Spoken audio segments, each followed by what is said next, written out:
کب سے تمہیں آوازیں دے رہی ہوں، کل منہی جواب نہیں دے سکتی ہو مجھے؟ کانوں کو چیر پھاڑتی ہوئی آواز سن کر سہانا کے ہاتھ پیر پھول گئے۔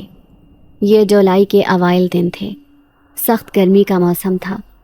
میں کچن میں کھڑی ہو کر صبح سے لگاتار دوپہر تک کام کر رہی تھی۔ ایسے میں اپنی سوتیلی ماں کی آواز سن کر میں ایک دم سے جیسے ڈر سی گئی اور چمچ میرے ہاتھ سے چھٹ کر دور گر گیا۔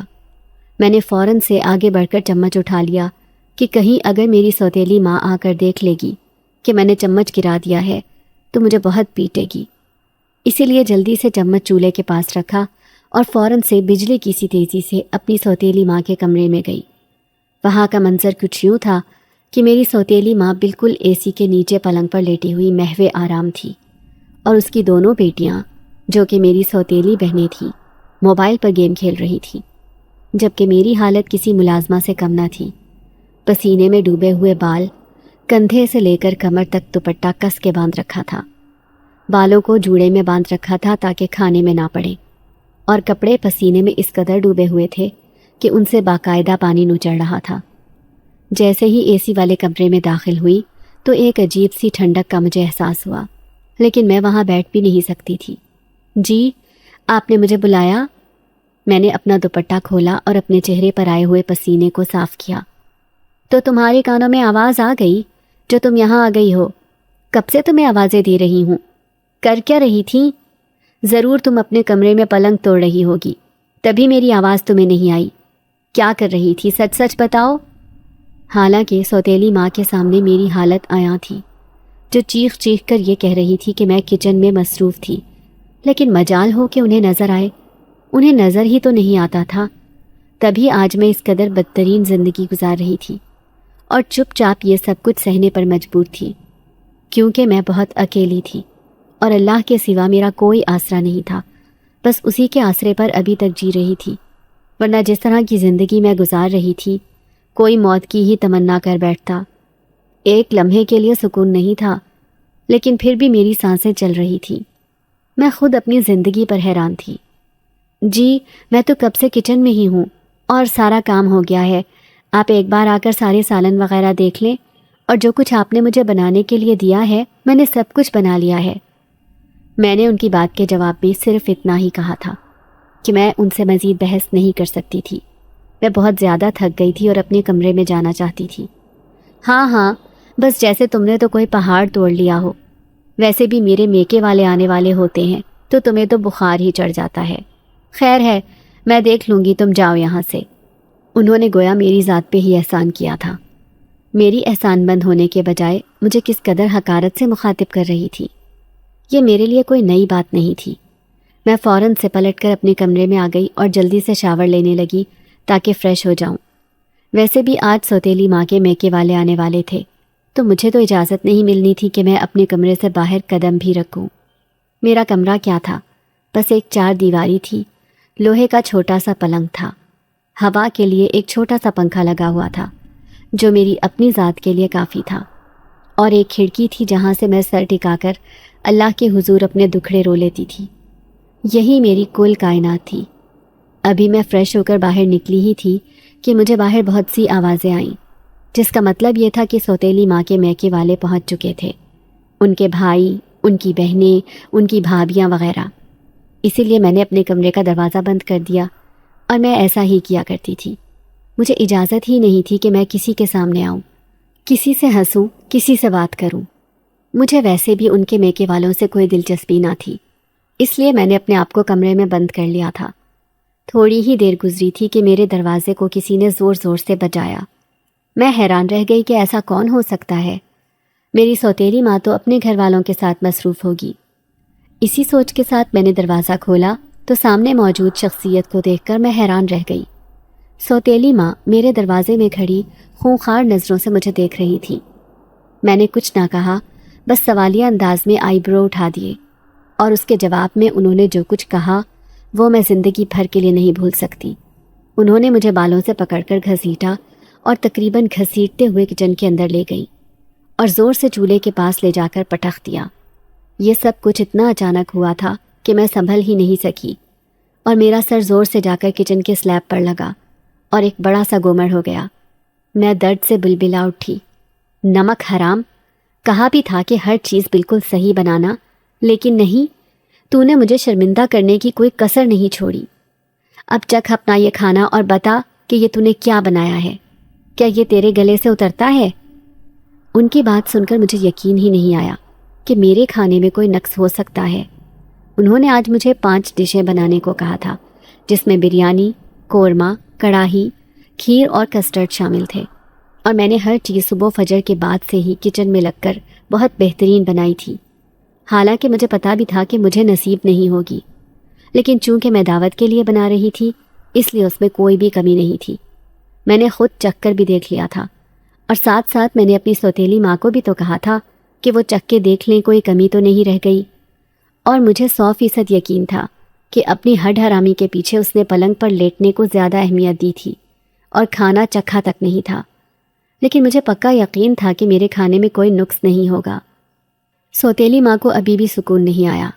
اس نے میری گردن سے مجھے پکڑا اور سالن میں چمچ بھر کر پورے سالن کے چمچ جتنا بھرا ہوا شوربہ میرے حلق میں اتارنے لگی۔ اس میں اس قدر تیز مرچیں ڈلی ہوئی تھی کہ میری آنکھیں باہر کو ابل پڑی اور میں بے تحاشا کھانسنے لگی۔ پتہ چلا؟ اب پتہ چلا نا، میرے میکے والوں کو تو یہ کھلانا چاہتی تھی۔ مجھے پتہ ہے تو نے سب کچھ جان بوجھ کر کیا ہے، جان بوجھ کر اتنی مرچیں بھر بھر کر ڈالی ہیں کہ کوئی بھی نہ کھا سکے اور سب میرا مذاق اڑائیں۔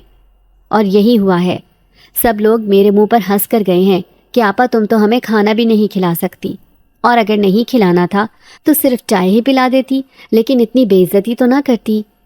اور میں سمجھ گئی کہ اب مجھے اللہ کے سوا کوئی نہیں بچا سکتا، اور اس سرزمین پر کسی بندے میں اتنی طاقت نہیں تھی کہ وہ مجھے بچا سکے۔ لیکن ایک بات مجھے بے حد پریشان کر رہی تھی کہ کھانے میں اس قدر مرچیں کیسے تیز ہو گئیں۔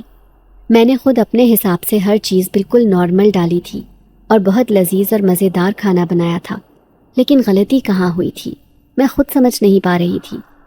میں نے اب خود کو ذہنی طور پر سزا کے لیے تیار کر لیا، لیکن اس سے پہلے میں نے اپنی صفائی دینا ضروری سمجھی۔ میں نے اپنی سوتیلی ماں کو کہہ دیا کہ میں نے یہ سب نہیں کیا، میں قسم کھاتی ہوں اپنی مری ہوئی ماں کی۔ پھر بھی اگر آپ کو کوئی سزا دینی ہے تو دے لیجئے، ویسے بھی آپ ہر معمولی بات میں سزا ہی تو دیتی ہیں۔ انہوں نے کچھ نہ کہا، بس میرا ہاتھ پکڑا اور مجھے اوپر چھت کی طرف لے جانے لگی۔ میں سمجھ گئی کہ میری سزا کیا ہے۔ اس سزا سے میری جان جاتی تھی، اور یہ میری کمزوری تھی۔ مجھے چوہے چھپکلی سے بہت ڈر لگتا تھا، اور چھت پر موجود ایک سٹور روم نما گندگی کے ڈھیر سے بھرا کمرہ، جسے میں اکثر کال کوٹری کہا کرتی تھی، انہوں نے مجھے دھکا دے کر اس کے اندر بند کیا اور کہا کہ کھانے کے نام پر تمہیں یہی مرچوں والا سالن تب تک کھانا پڑے گا جب تک ختم نہیں ہو جاتا۔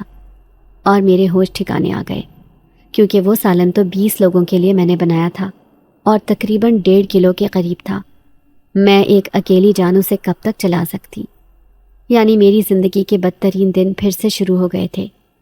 اس کال کوٹری میں آ کر ہی میرا دم گھٹنے لگا، اور آج تو میرے ضبط کا بندھن ہی ٹوٹ گیا، کیونکہ سلیب لگنے کی وجہ سے میرے سر میں بھی بہت زیادہ درد ہو رہا تھا، اور میں وہیں پھوٹ پھوٹ کر رو دی۔ میرے رونے میں اس قدر درد تھا کہ خود میرا رواں رواں کھڑا ہو گیا۔ اچانک مجھے ایسا لگا جیسے کسی نے مجھے پکارا تھا، سہانا، سہانا تم کیوں رو رہی ہو؟ اور میں اس آواز پر رونا بھول کر ارد گرد دیکھنے لگی۔ اب پہلے سے زیادہ مجھے ڈر لگنے لگا۔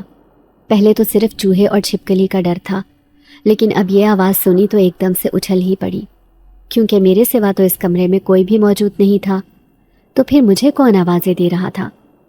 ڈرتے ڈرتے میں نے سوئچ پر ہاتھ مار کر پیلا بلب بھی جلا لیا۔ اس کی تیز روشنی میری آنکھوں پر پڑنے لگی تو میں نے اپنی آنکھیں بند کر لی، اور جیسے ہی میں نے دوبارہ آنکھیں کھولی تو ایک دم سے پیچھے ہو کر بیٹھ گئی۔ میرے سامنے بالکل ایک کالی بلی بیٹھی تھی اور اپنی دم ہلا رہی تھی، اور میری آنکھوں میں آنکھیں ڈال کر اس قدر غور سے دیکھ رہی تھی کہ میں بے تحاشا ڈر گئی۔ اور اس کے بعد میں نے جو منظر دیکھا وہ میرے لیے ناقابل یقین تھا۔ وہ کالی بلی جو پہلی دفعہ مجھے اپنے گھر میں دکھی تھی، ایک دم سے ایک خوبصورت سے انسان میں بدل گئی۔ وہ خوبصورت سا نوجوان اب میرے سامنے بیٹھا تھا اور کالی بلی کہیں غائب ہو چکی تھی۔ میں تھر تھر کانپنے لگی اور پہلے سے بلند آواز میں رونے لگی، یہاں تک کہ اس خوبصورت انسان نے اپنے منہ سے پہلا جملہ نکالا، اور میں ٹھٹک کر اسے دیکھنے لگی۔ سہانا، تم کیوں رو رہی ہو؟ میں کب سے تمہیں دیکھ رہا ہوں، تم مسلسل روئے جا رہی ہو۔ اور میں تو بس اسے دیکھ کر یہ سوچ رہی تھی کہ اسے میرا نام کیسے پتہ چلا، جبکہ میں تو اسے جانتی تک بھی نہیں ہوں، اور خود میں نے اپنی آنکھوں سے دیکھا تھا کہ وہ کالی بلی ایک خوبصورت سے انسان میں بدل گئی تھی۔ میں فوراً سے اٹھ کھڑی ہوئی اور پیچھے دیوار سے جا کر لگ گئی۔ میرا دل تیزی سے دھڑکنے لگا۔ میں نے اس سے پوچھا کہ تم کون ہو اور مجھے کیسے جانتے ہو؟ مجھے معلوم نہیں کہ میرے اندر اتنی ہمت کیسے آ گئی کہ میں اس سے سوالات کرنے لگی۔ میرے سوال پر وہ نوجوان اس قدر برا اور ڈراونا کہا لگا کر ہنسا تو میں نے بے اختیار اپنا دل تھام لیا تھا۔ تم میرے بارے میں جاننا چاہتی ہو، لیکن آج میں تمہیں ایک بات بتاؤں کہ تمہیں جو سزا ملی ہے وہ میری وجہ سے ملی ہے۔ تمہاری وجہ سے؟ میں اس کی بات پر بے پناہ حیران ہوئی کہ وہ ہے کون اور اس کو یہ کہنے کی ضرورت کیوں پیش آ گئی۔ دیکھو، تم ڈرو مت، لیکن میں تمہیں اتنا بتانا چاہتا ہوں کہ میں انسانوں کے قبیلے سے تعلق نہیں رکھتا، اور تمہیں سزا بھی میری شرارت کی وجہ سے ملی ہے۔ اصل میں بات یہ ہے کہ میں یہاں تھوڑے دنوں پہلے ہی آیا ہوں اور رہنے لگا ہوں۔ آج جب میں نے دیکھا کہ تم صبح سے کچن میں لگی ہو، لگاتار خوشبودار کھانا بنا رہی ہو اور ساتھ ہی ساتھ میٹھا بھی بنا رہی ہو، تو میرا دل للچایا۔ میں نے میٹھا تو لے لیا، لیکن اس کے بعد مجھے شرارت سوچی اور میں نے تمہارے سارے کھانوں میں مرچی تیز کر دی۔ میں ایسا ہی شرارتی ہوں، لیکن مجھے نہیں پتا تھا کہ میری شرارت کی سزا تمہیں بھگتنی پڑے گی۔ اس نے اس قدر معصومیت سے اپنی شرارت کا اقرار کیا کہ میں اسے دیکھ کر رہ گئی، اور یہ بھی بھول گئی کہ اس وقت میرے سامنے کوئی انسان نہیں بلکہ ایک جن زادہ ہے جو اپنی غلطی کا اعتراف کر رہا تھا۔ میں ایسا کبھی نہ کرتا، لیکن تمہاری رونے کی آواز نے میرے دل میں ایک عجیب سا درد پیدا کر دیا، اور مجھے تمہیں سب بتانا پڑا۔ لیکن مجھے یہ نہیں سمجھ میں آیا کہ تمہاری ماں اتنی ظالم کیوں ہے۔ میں ابھی تک خوف سے بالکل گنگ تھی اور چپ چاپ اس کی باتیں سن رہی تھی۔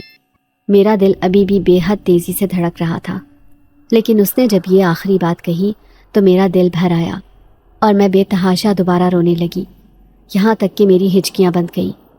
مجھے میری سوتیلی ماں سے بچا لو تم، وہ میری سگی ماں نہیں ہے، سوتیلی ہے، اور وہ کوئی موقع ہاتھ سے جانے نہیں دیتی کہ مجھ پر ظلم و ستم کے پہاڑ نہ توڑے۔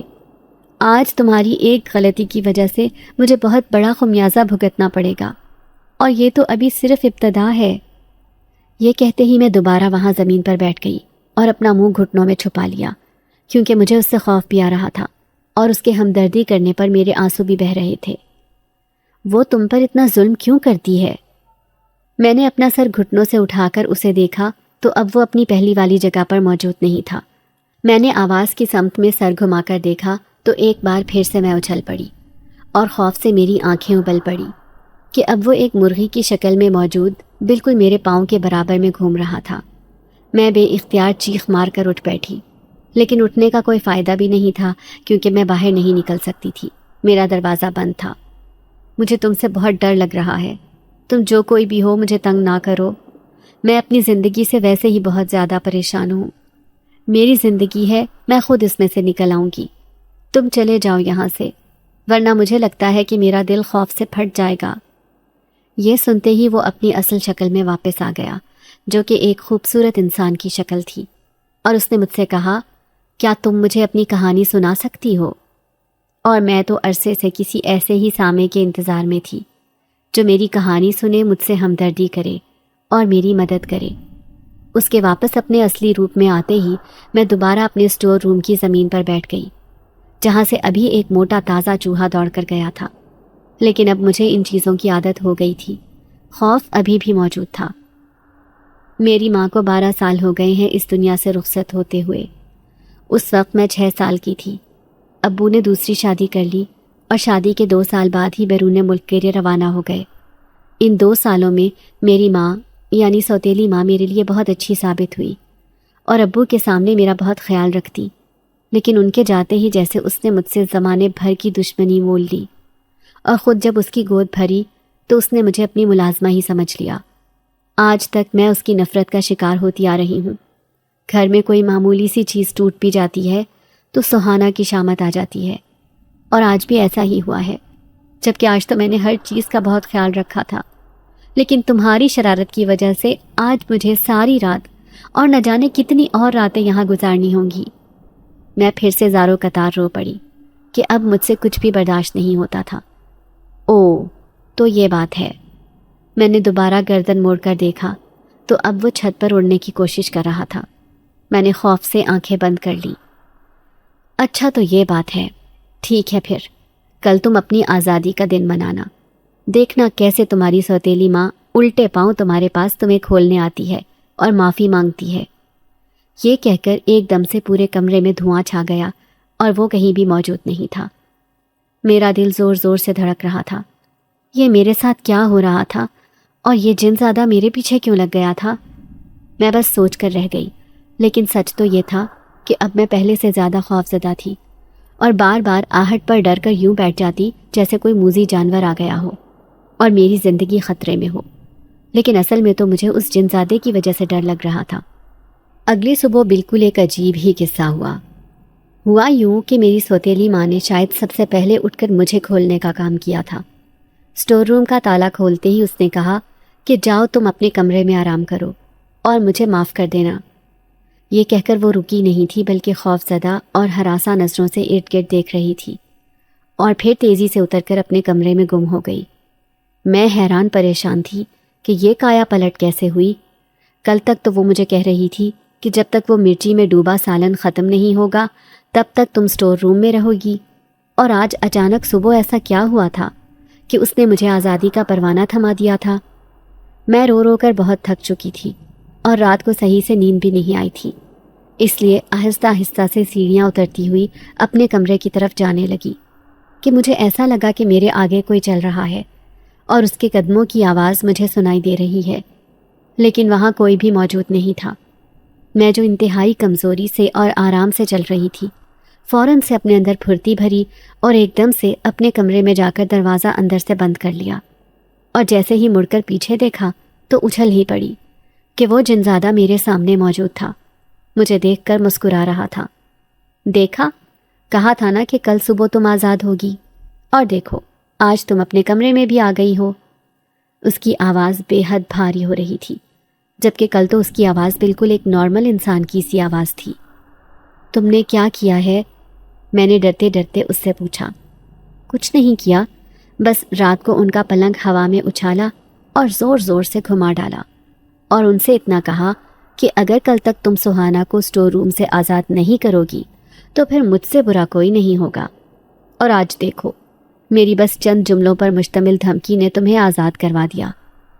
اس کے بعد اس جنزادے نے اس قدر چھت پھاڑ کہا لگایا کہ میرے کمرے میں ایک دم سے جیسے بھونچال آ گیا تھا۔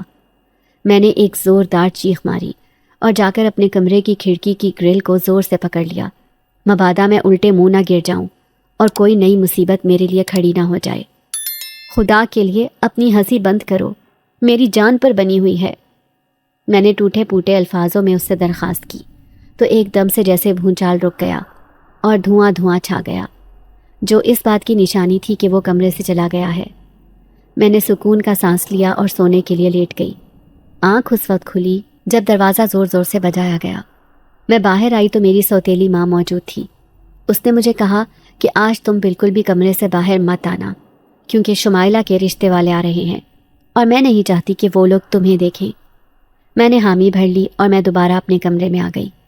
اس سے پہلے کہ میں خود دروازہ بند کرتی، میرا دروازہ زور سے بند ہوا۔ میں دہل کر پیچھے ہٹی تو وہ میرے سامنے موجود تھا۔ مجھے دیکھ کر ایسی عجیب سی شکل بنائی کہ میں رونے والی ہو گئی۔ میری سوتیلی ماں، کیا کم تھی میری زندگی میں کہ اب تم بھی میرا پیچھا نہیں چھوڑ رہے ہو۔ میں نے پوری ہمت کر کے اس کے سامنے یہ جملہ دہرا دیا، مجھ پر غصہ کرنے سے پہلے میری بات تو سن لو۔ یہ رشتہ تمہارے لیے آ رہا ہے، شمائلہ کے لیے نہیں، اس لیے تمہیں ضرور جانا چاہیے۔ میں اس کی بات سن کر حیران رہ گئی۔ تمہیں کیسے پتہ چلا کہ میرا رشتہ آ رہا ہے؟ میں پلنگ پر بیٹھ کر اس سے بات کرنے لگی۔ میرا خوف اب کافی کم ہو گیا تھا۔ تمہاری سوتیلی ماں کے کمرے سے ساری باتیں سن کر آ رہا ہوں۔ ٹھیک شام 5 بجے وہ لوگ آئیں گے۔ تم بس ایک کام کرنا کہ کمرے کی کھڑکی سے لگ کر دیکھ لینا، باقی سارا کام میں سنبھال لوں گا۔ اور اس سے پہلے کہ میں اس سے کچھ کہتی، وہ دوبارہ سے غائب ہو گیا۔ مجھے اس کی بات سمجھ میں نہیں آئی تھی۔ لیکن دل میں تجسس ضرور پیدا ہوا کہ وہ کیا کہنا چاہتا ہے۔ سوتیلی ماں کی ہدایت کے مطابق میں باہر نہیں آئی۔ شام کو مجھے مہمانوں کی آواز آئی، لیکن جن زادے کی ہدایت کے مطابق میں ڈرائنگ روم کے کھڑکی کے پاس آ کر سب کچھ دیکھنے لگی۔ شمائلہ تیار ہو کر وہاں بیٹھی ہوئی تھی۔ اسی اثنا میں میری سوتیلی ماں نے اسے اشارہ کیا، اور جیسے ہی اس نے پلیٹ میں موجود سموسے مہمانوں کے لیے ڈالنا شروع کیے تو اچانک سے کیچپ سے بھری پلیٹ ہوا میں اچھلی اور پوری طاقت سے شمائلہ کے ہاتھوں سے لگ کر اس خاتون کے منہ پر چپک گئی جو غالباً اس کی ہونے والی ساس تھی۔ یہ منظر دیکھ کر میں نے بے اختیار اپنی ہنسی روکی، اور میری سوتیلی ماں اور شمائلہ کی حالت دیکھ کر مجھے بہت مزہ آیا۔ اور صرف یہی نہیں، انہوں نے فوراً سے اس عورت کو ٹشو دیا۔ ٹشو سے اس نے اپنی آنکھوں پر لگا کیچپ صاف کر لیا، لیکن اس کے بعد شمائلہ نے جیسے ہی چائے کا کپ آگے بڑھایا، وہ کپ جو گرم چائے سے بھرا ہوا تھا ایک دم سے الٹ گیا اور اسی عورت کے پاؤں پر چائے گری اور اسے جلا گئی۔ وہ بے اختیار چیخ اٹھی اور شمائلہ کو ایک زوردار تھپڑ رسید کر دیا۔ میں نے تمہیں پہلے ہی بتایا تھا کہ میں سہانا کے لیے آئی تھی، لیکن تم نے اسے میرے سامنے بٹھا دیا۔ اب ہمیں تمہاری حقیقت پتہ چل گئی ہے۔ تم واقعی میں سوتیلی ہو اور سہانا کو ہمارے سامنے نہیں آنے دیا۔ ہمیں یہ رشتہ منظور نہیں ہے۔ ہمیں صرف اور صرف سہانا سے رشتہ کرنا ہے، اور ہم اسی کے باپ سے بات کریں گے۔ یہ کہہ کر وہ لوگ وہاں سے چلے گئے اور میں بے تحاشا ہنستی ہوئی اپنے کمرے میں آ گئی۔ لیکن مجھے نہیں پتا تھا کہ میرے کمرے میں میرے لیے طوفان پہلے سے موجود ہے۔ میری سوتیلی ماں اپنی دونوں بیٹیوں کے ہمراہ میرے کمرے میں میرے آنے سے پہلے موجود تھی، اور مجھے دیکھتے ہی ان دونوں نے تھپڑوں کی بارش مجھ پر کر دی۔ میں اچانک حملے پر حیران رہ گئی، اور پھر وہ دونوں میرے کمرے سے باہر چلی گئی۔ انہوں نے اپنا غصہ مجھ پر تشدد کر کے نکالا تھا۔ مجھے بے تحاشا رونا آ گیا، لیکن اس بار بھی میں نے کچھ نہیں کیا تھا۔ وہ جن زادہ میرے کمرے میں آیا، میں نے اس کی آہٹ محسوس کی اور اس سے اتنا کہا کہ مجھے میری سوتیلی ماں سے بچا لو۔ میرے کہتے ہی اس نے ایک منتر پڑھا اور مجھے اپنی باہوں میں بھرا۔ اس کے بعد مجھے کچھ ہوش نہ رہا۔ جب ہوش آیا تو میں نے خود کو ایک بہت خوبصورت وادی میں دیکھا۔ ایسی خوبصورت وادی میں نے کہیں نہیں دیکھی تھی۔ وہ اس قدر خوبصورت تھی کہ میری آنکھیں ٹھنڈی ہونے لگی اور میں اپنے سارے غم بھولنے لگی۔ وہاں بہت سے خوبصورت لوگ موجود تھے جو مجھے دیکھ کر حیران تھے۔ تب وہ جنزادہ دھوئیں کی مانند دوبارہ میرے سامنے نظر آیا، اور اس وقت وہ اپنی اصل شکل میں موجود تھا۔ اس کی اصل شکل دیکھ کر مجھے لگا کہ میں دوبارہ سانس نہیں لے پاؤں گی۔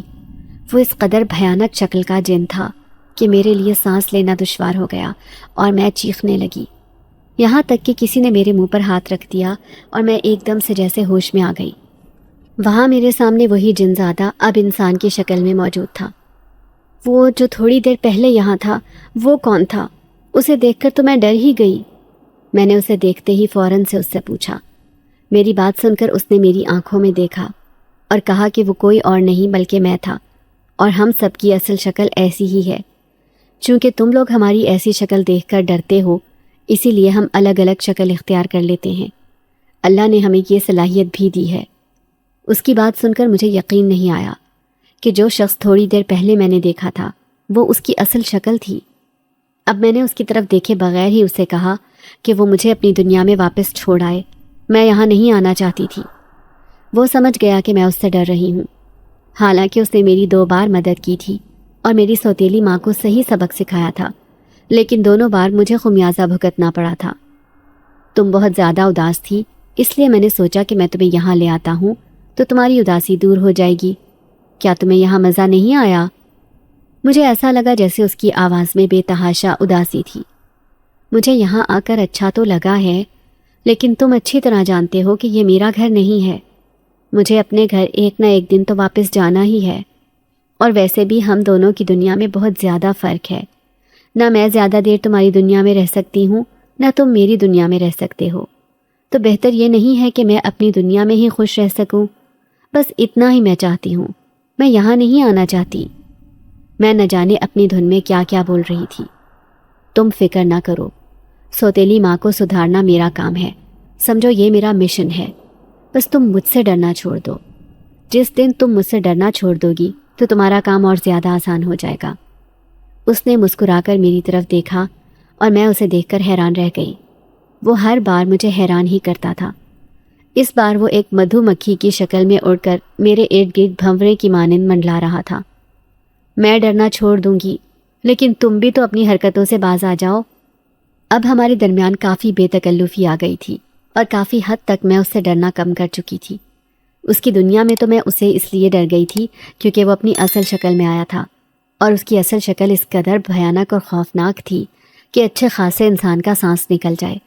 بڑی بڑی سرخ آنکھیں جن میں انگارے سے نکلتے محسوس ہوتے تھے، ناک ایک دم لمبی تھی اور قد تو اتنا بڑا تھا کہ انسان کو اپنی پوری گردن اٹھا کر دیکھنا پڑتا۔ دانت اس کے باہر کو نکلے ہوئے تھے اور ہنستے ہوئے اس کے سارے دانت دکھائی دیتے تھے، یہاں تک کہ حلق کے اندر کا سارا حصہ بھی دکھائی دیتا تھا۔ ایسا منظر دیکھ کر کون نہ ڈرے گا؟ میں بھی ڈر گئی تھی، اسی لیے اس نے فوراً سے اپنا روپ بدل لیا تھا۔ ابھی ہماری گفتگو چل ہی رہی تھی کہ ایک دم سے اس نے میرا ہاتھ پکڑا اور آنکھیں بند کر کے کچھ پڑھنے لگا۔ اگلے ہی لمحے میں اپنے کمرے میں موجود تھی، لیکن وہ کہیں بھی دکھائی نہیں دے رہا تھا۔ مجھے بہت عجیب سا محسوس ہوا کہ میں کون سی دنیا کی باسی بننے جا رہی ہوں۔ میں ابھی انہی سوچوں میں گم تھی کہ میرے کمرے کا دروازہ زور زور سے بجا۔ میں اچھل کر ایک دم سے سیدھی ہو کر بیٹھی اور فوراً سے جا کر دروازہ کھولا تو میرا سوتیلا بھائی کڑی نظروں سے مجھے دیکھ رہا تھا۔ دروازہ کھولنے میں اتنی دیر کیوں لگا دی؟ آخر کیا کر رہی تھی تم؟ بتاؤں امی کو؟ شکایت لگاؤں میں تمہاری؟ وہ مجھ سے 3 سال چھوٹا تھا، لیکن نہ کوئی عزت تھی اور نہ کوئی محبت، بلکہ بدتمیزی ہی بدتمیزی تھی۔ وہ مجھ سے ایسے ہی بات کیا کرتا تھا۔ ویسے بھی جب گھر والوں کا اور بڑوں کا یہ سلوک ہوگا تو دوسرے کیا عزت کریں گے؟ کیوں؟ تمہیں کوئی کام ہے مجھ سے؟ اب میں بھی کافی حد تک نڈر ہو چکی تھی۔ ہاں، مجھے کچھ پیسے چاہیے، تم دے دو، امی نہیں دے رہی ہیں۔ گویا وہ مجھ سے پیسے نہیں لے رہا تھا، بلکہ ایسا لگ رہا تھا کہ مجھ سے اپنا ادھار وصول کر رہا ہے۔ میرے پاس کوئی پیسے نہیں ہیں، ابو جو پیسے بھیجتے ہیں وہ امی خود ہی رکھتی ہیں، جا کر انہی سے مانگو۔ یہ کہہ کر اس سے پہلے کہ میں اس کے منہ پر دروازہ بند کر دی، وہ فوراً سے آگے بڑھا اور میرے بال کھینچ کر مجھے ایک تھپڑ رسید کیا۔ میں اس کی اس ہمت پر حیران رہ گئی کہ آج سے پہلے اس نے ایسا کبھی نہیں کیا تھا۔ غور کیا تو معلوم ہوا کہ وہ تو اپنے حواسوں میں ہی نہیں تھا، شاید وہ نشے میں تھا اور نشے میں اس نے ایسی حرکت کی تھی۔ لیکن پھر اس کے ساتھ جو کچھ ہوا وہ ناقابل بیان تھا۔ میں نے خود اپنی گنہگار آنکھوں سے دیکھا تھا کہ اچانک میرے کمرے میں دھواں سا چھا گیا تھا اور پورا منظر دھندلا گیا۔ اس کے ساتھ ہی میرا سوتیلا بھائی ہوا میں کئی فٹ اونچا الماری کے ساتھ لگ کر زور زور سے اپنے پاؤں ہلا رہا تھا اور اپنے گلے پر ہاتھ رکھ کر چلا رہا تھا کہ بچاؤ، بچاؤ، مجھے معاف کر دو، میں آئندہ ایسا نہیں کروں گا، بچاؤ، بچاؤ۔ اور میں یہ دیکھ کر حیران رہ گئی کہ وہاں مجھے کوئی نظر نہیں آ رہا تھا، لیکن میں سمجھ گئی کہ یہ کیا حرکت کی جا رہی ہے اور کس کی حرکت ہے۔ دراصل اس جن ذات نے میرے سوتیلے بھائی کی گردن پکڑ کر اسے ہوا میں اوپر اچھالا تھا اور اسے زوردار تھپڑ بھی رسید کیے تھے۔ اس کے گال لال نظر آ رہے تھے۔ میں ابھی حیران پریشان یہ منظر دیکھ ہی رہی تھی کہ میری سوتیلی ماں اور دونوں بہنیں بھاگتی ہوئی وہاں آئیں، اور یہ منظر دیکھ کر سوتیلی ماں تو گویا بے ہوش ہی ہو گئیں۔ دونوں بہنیں آگے بڑھ کر بھائی کو نیچے اتارنے لگیں، لیکن اس پر اس قدر وزن موجود تھا کہ وہ دونوں بھی اڑ کر پیچھے گریں، اور یہ منظر دیکھ کر میری ہنسی نکل گئی۔ ویسے بھی اس نے مجھے مارا تھا، مجھ پر ہاتھ اٹھایا تھا، تو مجھے اس سے ہمدردی کیسے ہو سکتی تھی؟ لیکن پھر جب میرا بھائی زور زور سے رونے لگا تو مجھے رحم آ گیا، اور میں نے تالی بجا کر گویا اس دھوئیں کو اشارہ کیا کہ اب بس کر دو، تمہاری سزا کافی لمبی ہو گئی ہے۔ اور اگلے ہی لمحے وہ ایک دم سے زمین پر گرا اور اس کا سر زور سے زمین پر ٹکرایا، لیکن وہ وہاں نہیں ٹھہرا، فوراً سے اٹھ کر بھاگنے لگا اور بھوت ہے کہہ کر دوبارہ کبھی میرے کمرے میں نہیں آیا تھا۔ میں ہنس ہنس کر دوہری ہوتی ہوئی وہیں پلنگ پر بیٹھ گئی کہ اچانک مجھے ایسا محسوس ہوا جیسے کسی نے میرے کندھے پر ہاتھ رکھا ہو۔ میں نے ایک دم سے اپنا کندھا جھٹکا تو دوسرے ہی لمحے وہ میرے سامنے رکھی کرسی پر بیٹھا جھولنے لگا۔ میری ہنسی کو گویا بریک لگ گیا۔ ویسے ایک بات تو بتاؤ، تم میری مدد کیوں کر رہے ہو؟ حالانکہ تم نے مرچیں زیادہ کر دی تھی، اس کے بعد میں آزاد ہو گئی تھی، تو ہماری بات تو یہیں تک ختم ہو جانی تھی۔ پھر تمہارے اس مدد کرنے کا چکر میری سمجھ میں نہیں آتا۔ کیا جن ذات بھی اس قدر رحم دل ہو سکتے ہیں جس قدر رحم دل تم ہو؟ یہ سوال جو کافی دنوں سے میری زبان پر آ رہا تھا میں نے اس سے کر ہی لیا تھا۔ وقت آنے پر میں تمہیں سب کچھ بتا دوں گا، لیکن ابھی میں تمہیں جو بات بتانے جا رہا ہوں وہ تم غور سے سننا اور ہوشیار ہو جانا۔ اس سے پہلے کہ وہ مجھے کوئی بات بتاتا، اس نے اپنے جسم میں کوئی عجیب سی تبدیلی محسوس کی اور ایک لمحے کے اندر پلک جھپکنے سے بھی پہلے وہ وہاں سے غائب ہو چکا تھا، اور میں اس کی ادھوری بات پر حیران رہ گئی کہ آخر وہ کہنا کیا چاہتا تھا۔ اس کے اس طرح جانے سے میں نے سمجھ لیا کہ اس کی دنیا میں کوئی انہونی بات ہوئی تھی، اسی وجہ سے وہ میری دنیا سے غائب ہو گیا تھا۔ لیکن آخر ایسی کیا بات تھی جس کے بارے میں وہ مجھے خبردار کرنا چاہتا تھا؟ یعنی زندگی مجھ سے مزید کوئی امتحان لینے والی تھی اور میں بے خبر تھی، اور وہ جانتا تھا۔ اس نے شاید کوئی بات سن لی تھی۔ وہ مجھے یہی بتانے آیا تھا کہ میرا بھائی مجھ سے بدتمیزی پر اتر آیا اور اسے اس کو سزا دینی پڑی، لیکن پھر اس کا اس طرح غائب ہو جانے پر ہماری بات ادھوری ہی رہ گئی تھی۔ زندگی اب مجھے تھوڑی اچھی لگنے لگی تھی اور مہربان تھی، کیونکہ میری سوتیلی ماں، بہنیں اور بھائی میرے کمرے میں نہیں آتے تھے۔ انہیں لگتا تھا کہ میرے کمرے میں کوئی آسیب ہے جس کی وجہ سے ان کے ساتھ ایسا ہو رہا ہے۔ وہ مجھ سے بات بھی کم کرتے تھے، یہاں تک کہ سوتیلی ماں نے تو اب مجھے کام کہنا بھی چھوڑ دیے تھے۔ میری زندگی اب کافی آرام دہ ہو گئی تھی اور میں اپنی مرضی سے اپنے کمرے میں رہ رہی تھی، لیکن مجھے نہیں معلوم تھا کہ میری یہ مرضی وقتی ہے اور مجھ پر کیا طوفان آنے والا ہے۔ میں اپنے کمرے میں بیٹھ کر ڈائجسٹ پڑھ رہی تھی اور اپنا پسندیدہ ناول ڈھونڈ رہی تھی کہ اسی اثنا میں میرا سوتیلا بھائی اپنی بہنوں اور ماں کے ساتھ میرے کمرے میں داخل ہوا۔ میرے ہاتھ سے کتاب چھوٹ کر گر گئی۔ ایک ازلی خوف سا تھا جو انہیں دیکھ کر مجھ پر طاری ہو جاتا تھا، اور پھر مجھ سے ایسی حرکت سرزد ہو جاتی تھی۔ وہ جو تمہاری فائل ہے نا، مجھے چاہیے۔ یہ سوتیلی ماں تھی جس نے آج کافی دنوں بعد مجھے مخاطب کیا تھا، اور ان سب کا ایک ساتھ میرے کمرے میں آنے کا مطلب میں سمجھ گئی تھی۔ وہ سب ڈرتے تھے، اسی لیے ایک ساتھ آنے کی ٹھانی تھی۔ کون سی فائل؟ میں نے ان سے پوچھا۔ وہی فائل جو پلاٹ تمہارے نام ہے نا، اسی کی فائل چاہیے جو تمہاری ماں کے نام تھا اور اس نے تمہارے نام کیا۔ انہوں نے مجھے تفصیل سے آگاہ کیا۔ لیکن وہ آپ کو کیوں چاہیے؟ وہ تو میری فائل ہے، میرا پلاٹ ہے، پھر آپ کا اس سے کیا کام ہے؟ نہ جانے کہاں سے میرے اندر اتنی ہمت آ گئی تھی کہ میں ان سے سوال کر رہی تھی۔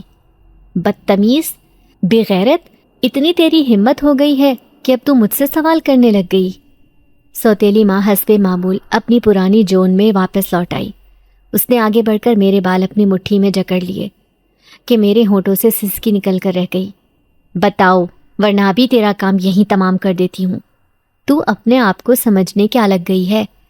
کسی کو پتہ بھی نہیں چلے گا کہ سہانا کو کیا ہوا، اور تیرے باپ کو وہاں کہہ دوں گی کہ زہر کھا کر مر گئی، کسی کے عشق میں مبتلا تھی۔ یوں سانپ بھی مر جائے گا اور لاٹھی بھی نہیں ٹوٹے گی۔ کسی کو کیا پتا کہ تیرے ساتھ یہاں پر کیا ہوا ہے؟ اور اس کی بات سن کر میری ریڑھ کی ہڈی میں سنسناہٹ دوڑ گئی کہ ان لوگوں کے ارادے اب تو سخت خطرناک قسم کے تھے، اور اب مجھے اپنی جان بھی خطرے میں محسوس ہو رہی تھی۔ لیکن میں ان کو یہ فائل کیسے دے دیتی کہ یہ میری ماں کی آخری نشانی تھی اور اس پر صرف میرا حق تھا؟ میں ان کو کیوں کر دیتی؟ میں نے ایک دم سے ان کا ہاتھ مروڑا اور اپنے بال ان کی قید سے چھڑائے تو وہ میری ہمت پر حیران رہ گئی اور مجھ پر دوبارہ جھپٹنے لگی۔ لیکن میں نے بھی اپنی طاقت کا بھرپور مظاہرہ کیا اور انہیں دھکا سا دیا، لیکن ان کے تینوں بچوں نے آگے بڑھ کر انہیں تھام لیا، اور اس کے بعد ان چاروں نے مجھے پکڑ کر رسی سے باندھنا چاہا تاکہ وہ زبردستی مجھ پر پلاٹ کی فائل سائن کروا سکیں، اور یہ پلاٹ ہمیشہ کے لیے ان میں سے کسی ایک کے نام ہو جائے۔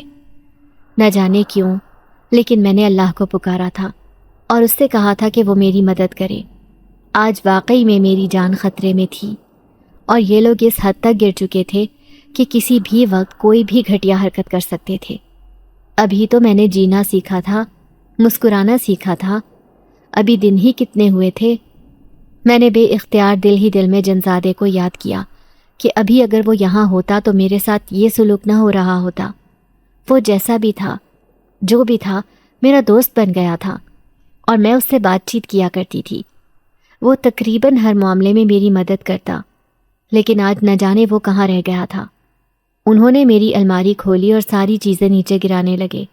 میرے کپڑے، میرے جوتے، میرے ڈائجسٹ جو میں نے ایک ساتھ جمع کر کے رکھے تھے، یہاں تک کہ میرے زیورات بھی انہوں نے ضبط کر لیے، اور ابھی بھی وہ فائل کی تلاش میں تھے۔ اور اب میں ہمت ہارنے لگی کیونکہ فائل اسی الماری میں موجود تھی۔ ہاں، البتہ انہیں ابھی تک نہیں ملی تھی، لیکن جلد ہی مل جانی تھی۔ میری آنکھوں سے آنسو بہنے لگے کہ اب میں بے بس تھی۔ مجھ سے جتنا ہو سکتا تھا میں ان سے لڑ رہی تھی، لیکن انہوں نے مجھے باندھ دیا تھا۔ میں نے اپنی آنکھیں بند کر کے اپنے آنسوؤں کو اندر اتارا ہی تھا کہ اچانک ان میں سے کسی ایک کی زوردار چیخ بلند ہوئی تھی، اور میں نے اگلے ہی لمحے آنکھیں کھولی تھیں۔ میرے چہرے پر مسکراہٹ پھیل گئی تھی۔ وہ بالکل میرے سامنے موجود تھا، اور اس نے ایک جھٹکے سے الماری کو ان کے اوپر ہی گرا دیا تھا، اور وہ دونوں، یعنی میرا سوتیلا بھائی اور میری سوتیلی ماں، الماری کے نیچے دب سے گئے تھے، اور میری دونوں بہنیں اپنی پوری طاقت لگا کر اس الماری کو ہٹانے کی کوشش کر رہی تھیں۔ اس نے میری طرف دیکھ کر آنکھ دبائی اور پھر ایک جھٹکے سے الماری کو اٹھا کر واپس اس کی جگہ پر رکھ دیا۔ وہ چاروں یہ منظر دیکھ کر حیران رہ گئے اور اپنی جگہ جم سے گئے۔ ان کے خوف سے تھر تھر کانپتے ہونٹ میں نے خود اپنی آنکھوں سے دیکھے تھے، تو میرے اندر سکون سا پھیل گیا۔ وہ سب سے پہلے آگے آیا اور میری رسی کھولی، اور جب مجھے یوں کھلا اور رسیوں سے آزاد دیکھا تو ان لوگوں کی حیرت کی انتہا نہیں رہی۔ اس سے پہلے کہ وہ میرے کمرے سے بھاگتے، جن ذات نے جو پہلا کام کیا تھا وہ دیکھ کر تو میں بھی پتھر کی ہو کر رہ گئی تھی، اور میرے بھی اوسان خطا ہو گئے تھے۔ اس نے ان لوگوں کے سامنے اپنی اصلی شکل میں آنے کا سوچا تھا، تاکہ وہ پھر کبھی مجھے ستانے کا سوچ بھی نہ سکے، اور مجھے نہیں معلوم تھا کہ اس کا اس شکل میں آنا میرے لیے کیا رنگ لائے گا۔ ایک دم سے کمرے میں دھواں پھیلا تھا، اور ایک تیز روشنی ابھری تھی کہ سب کو اپنی آنکھوں کے آگے ہاتھ رکھنا پڑا تھا، اور اس کے بعد کا منظر دیکھ کر میں نے بھی اپنی آنکھیں بند کر لی تھی۔ میں تو اس شکل سے واقف تھی، اس لیے فوراً سے اپنے دل کو تھاما تھا، لیکن وہ چاروں یہ منظر دیکھ کر بے اختیار چیخے تھے، یہاں تک کہ چیخوں سے پورا گھر سر پر اٹھا لیا تھا۔ تب میں نے جن ذات کی بھاری آواز سنی تھی، وہ ان سے کہہ رہا تھا، میں ایک انتہائی برا جنزاد ہوں جو ظالم لوگوں کو ان کے انجام تک پہنچاتا ہوں۔ میں عرصے سے دیکھ رہا ہوں کہ تم لوگ ایک لڑکی پر اس قدر ظلم کرتے ہو کہ وہ اپنی زندگی سے ہی نفرت کرنے لگی ہے، لیکن اب میں تمہیں سبق سکھانا چاہتا ہوں۔ تم اس کی فائل کے پیچھے پڑے ہوئے ہو، لیکن تم یہ یاد رکھو کہ اس کی فائل کے پیچھے لگو گے اور اسے دوبارہ ہاتھ اٹھانے کی اور نقصان پہنچانے کی کوشش کرو گے تو پھر مجھ سے برا کوئی نہیں ہوگا۔ یہ کہہ کر اس نے ان دونوں بہنوں کے بال پکڑ کر انہیں آپس میں اس قدر زور سے ٹکرایا تھا کہ وہ چکرا کر رہ گئی تھی اور اوندھے منہ زمین پر گر گئیں۔ میری سوتیلی ماں یہ منظر دیکھ کر حیران رہ گئی اور فوراً سے جنزاد کے قدموں میں پڑ گئی، حالانکہ وہ خوف سے تھر تھر کانپ رہی تھی۔ اس کی کانپتی ٹانگیں میں نے خود اپنی آنکھوں سے دیکھی تھی۔ تب جنات نے ان سے کہا، میں تم سب کو ایک شرط پر چھوڑوں گا، اگر تم اس پر عمل کرو گے تو میں پھر دوبارہ کبھی تمہاری زندگی میں نظر نہیں آؤں گا۔ اور میری سوتیلی ماں نے فوراً سے اس کی شرط ماننے کا کہہ دیا تھا، یہ سنے بغیر کہ وہ شرط کیا ہے۔ تب اس جن ذات نے میری طرف دیکھا تو میں نے خوف سے اپنی آنکھیں بند کر لی تھیں۔ پھر اس نے سوتیلی ماں سے کہا تھا کہ ابھی ابھی تم نصرت بیگم کو فون کر کے کہو کہ سہانا کے لیے ان کے بیٹے کا رشتہ تمہیں منظور ہے، اور اگلے مہینے کی تاریخ طے کرو۔ ساتھ ہی اپنے شوہر کو فون کرو کہ وہ ابھی اور اسی وقت ٹکٹ بک کروائیں اور اگلے ہی ہفتے پاکستان آ جائیں۔ فوراً سے اس کی شادی کرو اور اسے اپنے گھر کا کر دو تاکہ وہ سکون سے اپنی زندگی جی سکے، اور اگر ایسا نہ کیا تو یاد رکھنا کہ میں کبھی بھی کسی بھی وقت بھیس بدل کر آ سکتا ہوں، اور اس قدر تمہیں برا نقصان پہنچاؤں گا کہ تم سوچ بھی نہیں سکتے۔ یہ کہتے ہی میری سوتیلی ماں نے فوراً سے فون اٹھایا تھا اور جیسا جنات نے کہا تھا ویسا ہی کیا۔ انہوں نے خوفزدہ نظروں سے میری طرف دیکھا اور پھر جنزاد کے غائب ہوتے ہی مجھ سے کچھ بھی کہے بغیر وہاں سے دوڑ کر اپنے کمرے میں چلی گئی تھی اور دھاڑ سے اپنا دروازہ بند کر دیا تھا۔ میری سوتیلی ماں نے آئندہ کے لیے مجھ پر ظلم کرنے سے توبہ کر لی تھی اور اگلے ہی مہینے میری شادی طے کر دی تھی، ایک ایسے گھرانے میں جہاں ہمیشہ سے میری خواہش تھی کہ میرا رشتہ طے ہو۔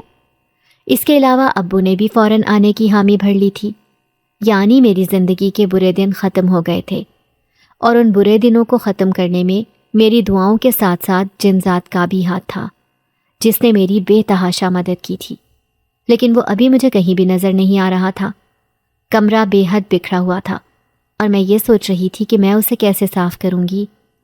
ابھی میں یہ سوچ کر پلٹی ہی تھی کہ کمرے میں ایک بار پھر سے دھواں محسوس ہوا اور وہ مجھے اسی خوبصورت انسان کے روپ میں نظر آیا، لیکن آج اس کے روپ میں ایک الگ ہی خوبصورتی تھی اور ساتھ ساتھ اس کے پر بھی لگے ہوئے تھے۔ میں اس کے پر دیکھ کر حیران رہ گئی اور اسے چھو کر کہا، یہ پر تمہارے کہاں سے آ گئے؟ تب اس نے میری طرف دیکھا اور کہا کہ میں تمہاری مدد اسی لیے کر رہا تھا کیونکہ اپنی شرارتوں کی وجہ سے میں نے اپنے پر کھو دیے تھے اور اپنی دنیا سے نکال دیا گیا تھا۔ میرے سردار نے مجھے کہا تھا کہ جب تک تم کسی انسان کو اس حد تک خوشی نہ دے دو کہ وہ تمہیں دل سے دعائیں دے دے، تب تک تمہارے پر واپس نہیں آئیں گے۔ اسی لیے میں یہاں بھیجا گیا تھا کہ میں کسی دکھی انسان کی مدد کروں، وہ دل سے مجھے دعا دے تو میرے پر واپس آ جائیں، اور آج تم نے مجھے دل سے دعا دی، اسی وجہ سے میں اپنی دنیا میں جانے کے لیے بالکل تیار ہوں اور میرے پر آ گئے ہیں، میں اڑ سکتا ہوں۔ یہ کہہ کر وہ میرے کمرے سے باہر نکل گیا اور میں کھڑکی تک اسے دیکھنے آئی۔ میں نے خود اپنی آنکھوں سے دیکھا تھا کہ وہ ہوا میں اڑ رہا تھا اور آسمان کی جانب جاتے ہوئے ایک دم سے غائب ہو گیا۔ مجھے اس کے جانے سے دکھ ہوا تھا، لیکن پھر اس پر خوشی غالب آ گئی تھی کہ میری زندگی اب بدل گئی تھی اور اب کوئی مجھ پر ظلم نہیں کر سکتا تھا، اور یہ سب اس کی شرارتوں کی بدولت ہوا تھا جس کی وجہ سے اس نے میری مدد کی اور میری زندگی بدل گئی تھی۔